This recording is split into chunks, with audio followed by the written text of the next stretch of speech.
ឥឡូវយើងមកបន្តទៅនឹងការដោះស្រាយអន្តរការបន្តទៀតបាទអញ្ចឹងបងប្អូនអាចប្រើវិធីផ្សេងៗការពីវិធីជំនួសបានណាអញ្ចឹងយើងមើលទៅដល់លំហាត់របស់យើងបាទឬគួរមានលំហាត់មួយនេះបាទអឺ yes sorry and yeah អន្តរការมันកំណត់នៃ x ក្រេដក2បាទកតាជាមួយនឹង x គីបដក 6x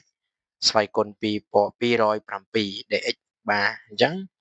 ជាឃើញថាវាមានកន្សោមផលគុណបាទ2ណា2កតាបាទហើយមានស្វ័យគុណទៀតចឹងដើម្បីដោះស្រាយលំហាត់នេះលោកគ្រូនឹងបញ្យល់លំជំលំអិតទៅតាមជំហាននីមួយៗបាទអញ្ចឹងយើងមើលទៅដល់បំរាប់ប្រធានគេឲ្យកន្សោម x គីបដក 6x មានស្វ័យគុណខ្ពស់គឺ207ដែលធ្វើឲ្យការពន្លាតកន្សោមនោះมันអាចទៅរួចបែរថាការពន្លាតកន្សោមវាពិបាកក្នុងការពន្លាតហើយ x ក្រេដក2នេះគឺបើយើងធ្វើ derivative ទៅវាបានមកពី x អឺ x គីបដក 6x ណាយើង derivative ទៅយើងឆាប់ជឿតាទៅបាទហើយទម្រង់នេះអាចបង្ហាញថាវិធីជំនួសគឺជាវិធីសាស្ត្រដែលមានប្រសិទ្ធភាពបំផុតអញ្ចឹងអានេះយើងរៀនអំពី technique បាទ how to choose the technique in this integral បាទអញ្ចឹងanagram ដែលយើងប្រើវិធីសាស្ត្រអីណាបាទចឹងយើងមើលប្រភេទនេះយើងចូលទៅដល់ដំណោះស្រាយការជ្រើសតួជំនួសដោយអុយអញ្ចឹងយើងគ្រាន់តែបាទតាំងអាប៉ានីនេះអាប៉ានីដោយអុយបាទ x គីបដក 6x ហ្នឹងដោយអុយហើយយើងធ្វើ derivative បាទ x ដេអុយនៅលើ dx មកយើងធ្វើ derivative ជាមួយនឹង x derivative លើ x ហ្នឹងណាអញ្ចឹង derivative 3x x គីបវាសល់ពី 3x ស្វ័យគុណ2ដកនឹង6 derivative 6x បាន6បន្តមកទៀតយើងចាប់ផ្ដើមទាញរក d អុយយើងគុណណា dx ទៅគុណជាមួយនឹង 3x ការ៉េដក6ទៅបាទហើយយើងចាប់អានេះតែប៉ុណ្្នឹងគ្រូចាប់3ចេញទៀតវាកតាជាមួយនឹង x ការ៉េដក2បាទយើងគុណចូលដូចដើមវិញមែនទេហើយបោះ dx មកទី2មកបាន dx កន្លែងនេះបន្តមកទៀតលោកគ្រូចាប់ផ្ដើមបោះចំនួនថេលេខ3នេះវាពាក្យព័ន្ធបោះមកនេះមកវាបានកណ្ដងផលគុណកណ្ដវាបោះទៅអង្គទីម្ខាងទៀតចេញចែកអញ្ចឹង1នៅលើ3 d អុយឬក៏ d អុយលើ3ក៏បានស្មើជាមួយនឹងប៉ុណ្នេះដដែលណាអូខេអញ្ចឹងជំហាននៅក្នុងទី1គឺយើងតាំងទី2យើងរក derivative d អុយហ្នឹងណាហើយយើងទាញរកផ្នែកដែលយើងត្រូវការចំនួនទៅបានហើយណាពេលយើងត្រូវការចំនួនគឺ x ការ៉េដក2នេះយើងឃើញនេះ x ការ៉េដក2ហ្នឹងជាមួយនឹង dx ហ្នឹងចំនួនដោយ1លើ3 d អុយបាទណា1លើ3 d អុយអញ្ចឹងយើងចំនួនចូលក្នុងអន្តរការរបស់យើងណាបាទអញ្ចឹងអន្តរការដើមប៉ុណ្នេះហើយចំនួនអុយនឹង d អុយចូលក្នុងហ្នឹងទៅអុយវាមិនអា x ការ៉េសំទោស x គីបដក 6x ហ្នឹងបាទហើយស្វ័យគុណ207តុងដែរអត់មានតាំងអីណាស្វ័យគុណណាបន្តមកទៀតយើងមើល x ការ៉េដក2គឺយើងជំនួសជាមួយនឹង dx ជំនួសដោយ1លើ3 d អុយហើយមិនអញ្ចឹងនេះម្ដុំនេះគឺស្មើជាមួយនឹង1លើ3 d អុយអញ្ចឹងម្ដុំនេះម្ដុំ x ការ៉េដក2ជាមួយនឹង dx ហ្នឹងវាស្មើ1លើ3 d អុយតែម្ដង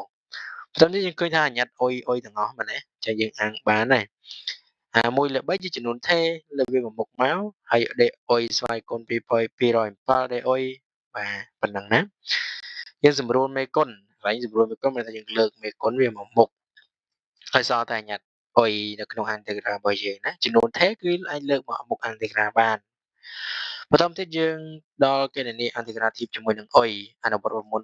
ដូចយើងធ្លាប់មើលវីដេអូមុនដែលលោកគ្រូតម្លាក់គឺវាប្រើមុនអុយស្វ័យគុណ n វាដូច x ស្វ័យគុណ n ដែរណាបងណាហើយអញ្ចឹងស្មើជាមួយនឹងអុយស្វ័យគុណ n បូក1ចែកជាមួយនឹង n បូក1ខាងកន្លែងនេះកាលណាអឺកាលណាស្វ័យគុណអានេះប្រមាណអាហ្នឹងក៏ប៉ុណ្្នឹងដែរអុយស្វ័យគុណ n បូក2អានេះក៏ n បូក2តែប្រចាំនេះអង្គទៀតណាគឺត្រូវតែបូក1ជានិច្ចណាបូក1បាទតាអញ្ចឹងបូកចំនួន TC constant ណាអញ្ចឹងក្នុងលំហាត់នេះគឺ n ស្មើ207 n អាស្វ័យគុណហ្នឹងឯងណាបាទស្វ័យគុណរបស់យើង207ឲ្យស្វ័យគុណ207បាទអញ្ចឹងសម្រួលពាក់បែងដោយគុណជាមួយនឹង1លើ3ណាអញ្ចឹងយើងបានអន្តរាបន្តទៀតអានេះបានដល់ពីណាអ្នកយកសេបន្តនេះហើយនេះយើងសេមកបន្តស្លាយបន្តជាមួយល្បីទុកដែរអន្តរាអុយស្វ័យគុណ n ចឹងមុនស្មើអុយសើគុណ n បូក1ចែកនឹង n បូក1អញ្ចឹងឡើយនេះណាបន្តមកទៀតយើងបាន207បូក1ហើយចែក207បូក1គូសម្រាយ1 1ឯណាបន្តមកទៀតស្មើជាមួយនឹង1ល្បីអានេះយើង207បូក1 208ដដែលសេដដែលណាគាត់នឹងបូកទៅ207បូក1 208បូកសេអញ្ចឹងតែណាតែចេញអញពីអន្តេក្រាភ្លាមទៅបូកចំនួនថេបូកចំនួនថេបូកចំនួនថេរហូតតទៅចប់ណាបាទនេះអាចសេកាត់ក៏បានដែរដាក់ចម្លើយទៅតែម្ដងក៏បានប៉ុន្តែដោយសារគូចង់សម្រាប់បងប្អូនមើលតាមដំណាក់កាលណាបន្តមកទៀតអា1លើ3នេះ3យើងគុណជាមួយនឹងចំនួនថេ208នេះទៅបាន624បាទណាហើយបូកជាមួយនឹងសេមកវាចប់ប៉ុន្តែយើងត្រូវចាំថាអន្តរារបស់យើងរក x មិនអុយទេណាអញ្ចឹងយើងចំនួនអុយហ្នឹងដោយឲ្យ x វិញដែល x ស្គុណ3ដល់ 6x អញ្ចឹងហើយយើងតាំងមិញបាទអញ្ចឹងយើងបានចម្លើយចុងក្រោយរបស់យើងគឺចំនួននេះជាចុងក្រោយគឺចំនួនអថេអុយត្រឡប់មកជាអថេដើម x វិញដែលយើងដែលសារតែយើងបានតាំង អុយស្មើ x ដក 6x ហ្នឹងចូលក្នុងអុយទៅយើងបានប៉ុណ្នេះណានេះអន្តរាដើមមិញមិនស្មើជាមួយនឹង1លើ624អុយស្វ័យគុណ208អញ្ចឹងយើងជួសអុយដោយយ៉ាងណាអុយដោយ x